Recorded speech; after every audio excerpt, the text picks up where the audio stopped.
नमस्कार दोस्तों, आशा करता हूँ आप सब अच्छे होंगे। सीटेट 2023 की परीक्षा अब बहुत नज़दीक है। कई लोगों ने तैयारी शुरू की होगी, व्यवस्थित अव्यवस्थित शुरू की होगी। अब किसी को लगता होगा कि रिवीजन के लिए या फाइनली मैं कौन सी बुक पढूं जिससे मैं पास हो जाऊं या अच्छे नंबर लाऊं।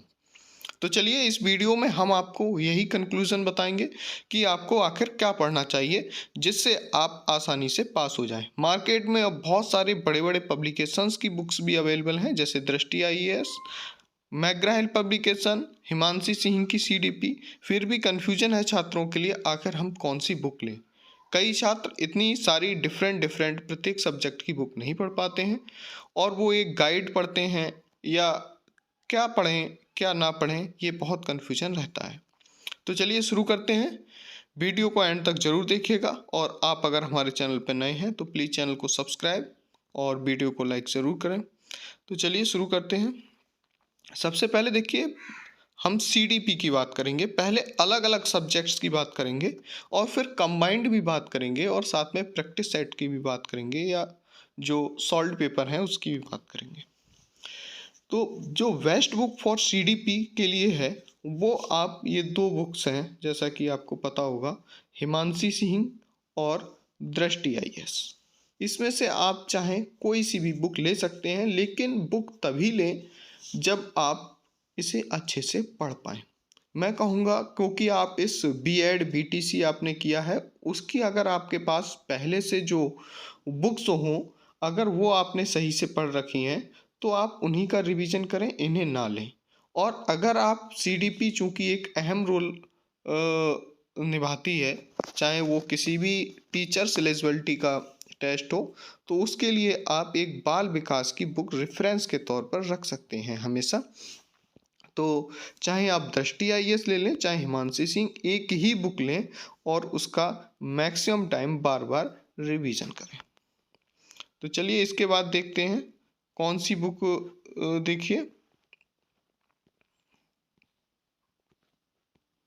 देखिए इसके बाद जो देखेंगे वो है बेस्ट बुक फॉर मैथ के लिए, क्योंकि कुछ छात्रों का बैकग्राउंड मैथमेटिक्स नहीं होता है। तो जब मैथमेटिक्स बैकग्राउंड ना होने की वजह से मैथ की समस्या उन लोगों के लिए अधिक होती है, जैसे जो आर्ट्स स्ट्रीम से होते हैं, जो साइंस या मैथ स्ट्रीम्स के होते हैं, उन्हें मैथ की कोई ज़्यादा प्रॉब्लम नहीं होती है, जिन्होंने बीएससी या बीटेक किया होता है। तो मैथ के लिए आप जो है ये बुक बहुत बढ़िया बुक है, मैकग्रा हिल पब्लिकेशन की गणित और शिक्षण शास्त्र एनसीईआरटी के पाठ्य पुस्तकों पर पूर्णतः आधारित है। आप इस पुस्तक को एज ए रेफरेंस ले सकते हैं। ठीक है, जिन लोगों का मैथ बैकग्राउंड नहीं है वो इस पुस्तक को जरूर ले लें, और जिनका मैथ बैकग्राउंड है उन्हें मैथ की कोई बुक लेने की ज़रूरत नहीं है। ठीक है, नेक्स्ट देखिए आपके लिए हिंदी भाषा और शिक्षण शास्त्र। जो स्टूडेंट्स पहले से किसी कंपटीशन एग्ज़ाम की तैयारी कर रहे हैं, जिनके पास लूसेंट, आदित्य पब्लिकेशन ऐसी किसी हिंदी की बुक है, तो इस बुक को वो इग्नोर कर सकते हैं। और जिनके पास ऐसी कोई बुक नहीं है, वो चाहे तो लूसेंट या आदित्य जैसी कोई बुक ले सकते हैं, और चाहे तो ये मैकग्रा हिल बुक ले सकते हैं। ये ऑप्शनल है, चाहे तो लूसेंट और आदित्य पब्लिकेशन ले सकते हैं, जो आपके और भी जो आपके एग्ज़ाम्स होते हैं, कॉम्पिटिटिव एग्ज़ाम हो, लेखपाल, वीडियो, पुलिस, जो भी वनडे एग्ज़ाम्स हों, उनमें बहुत कामयाब है। तो आप इसको इग्नोर कर सकते हैं। नेक्स्ट बुक देखिए इन्वायरमेंट। देखिए इन्वायरमेंट सीटेट में बहुत डिफरेंट स्कोप है एक तरीके से, तो इसमें आप पर्यावरण अध्ययन की बुक ले लीजिए। अगर जिन्होंने लूसेंट जीके पढ़ रखा है अच्छे से, या पढ़ रहे हैं, या फिर से वही बात जो किसी अच्छे एग्ज़ाम की वनडे की तैयारी कर रहे हैं, तो फिर वो इस बुक को भी इग्नोर कर सकते हैं, लेकिन किसी और इन्वायरमेंट की बुक को पढ़ सकते हैं। इन्वायरमेंट की लूसेंट की भी बुक आती है, दृष्टि आईएएस की भी बुक आती है, बौद्धिक पब्लिकेशन की एक बहुत छोटी सी बुक आती है, 100 रुपये की आती है, उसको पढ़ सकते हैं। लेकिन इसका थोड़ा सा स्कोप अलग है, जैसा कि इसमें पैडागोजी के 15 क्वेश्चन आते हैं, 15 क्वेश्चन फैक्चुअल आते हैं।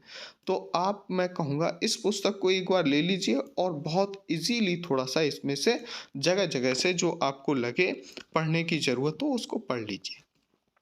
नेक्स्ट बुक देखिए, ऑप्शनल जो आपकी लैंग्वेजेस होती हैं उनमें मुख्यतः संस्कृत और इंग्लिश होती है। संस्कृत और इंग्लिश ही लेते हैं। तो जिन लोगों की इंग्लिश कमज़ोर है, मैं कहूँगा वो ज़रूर इस बुक को ले लें। McGraw Hill publication, English language and pedagogy. और संस्कृत कमज़ोर है चूँकि संस्कृत बैकग्राउंड बहुत कम लोगों का होता है, और संस्कृत चूँकि थोड़ा इजी समझ के लोग ले लेते हैं, तो लेकिन ये ध्यान रखें कि सीटेट में संस्कृत बिल्कुल भी इजी नहीं होती। तो संस्कृत अगर आपने एज ए ऑप्शनल लैंग्वेज ली है, तो संस्कृत भाषा और शिक्षण शास्त्र की बुक ज़रूर ले लीजिए, इससे आपको बहुत हेल्प मिलेगी।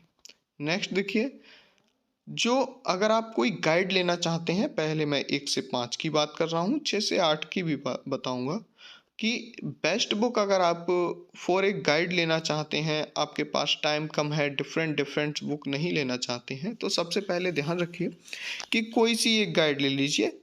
मैंने ये अरिहंत की 1 से 5 और 6 से 8 की रखी है। इसके अलावा भी बहुत सारी अग्रवाल्स आती हैं, बहुत सारी गाइड्स आती हैं, आप वो गाइड ले सकते हैं।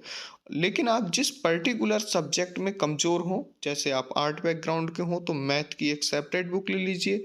अगर और सीडीपी की तो सभी के लिए मैं रिकमेंड करूँगा कि हिमांशी सिंह या दृष्टि आईएएस में से एक पीडी पाठक की भी बुक आती है, लेकिन वो थोड़ी सी बड़ी हो जाती है, वो ज़रूर एक बुक ले लीजिए, ठीक है। क्योंकि सीडीपी मस्ट है टीचर लाइन में जाने के लिए, हर चाहे केवी हो, चाहे किसी का भी एग्ज़ाम हो, सुपर टेट, उसमें बहुत ज़रूरी है।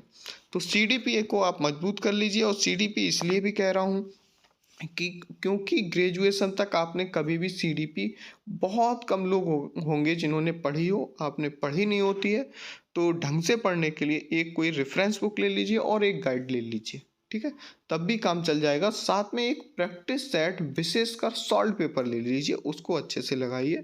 और सीटेट एग्ज़ाम का जितना आप प्रैक्टिस करेंगे, जितनी प्रैक्टिस लगाएंगे, उतना ही बहुत आसानी होगी। इस बार तो ऑफलाइन होने वाला है, तो प्रैक्टिस लगा लीजिए।